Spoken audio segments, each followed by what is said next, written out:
ஏற்ற கலங்கள் எதிர்பொங்கி மீதளிப்ப மாற்றாதே பால் சொரியும் வள்ளல் பெரும் பசுக்கள் ஆற்றப்படைத்தான் மகனே அறிவுராய் ஊற்றம் உடையாய் பெரியாய் உலகினில்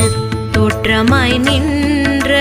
சுடரே துயிலெழாய் மாற்றார் உனக்கு வலி தொலைந்துன் வாசற்கண் ஆற்றாது வந்துன் அடிபணியுமா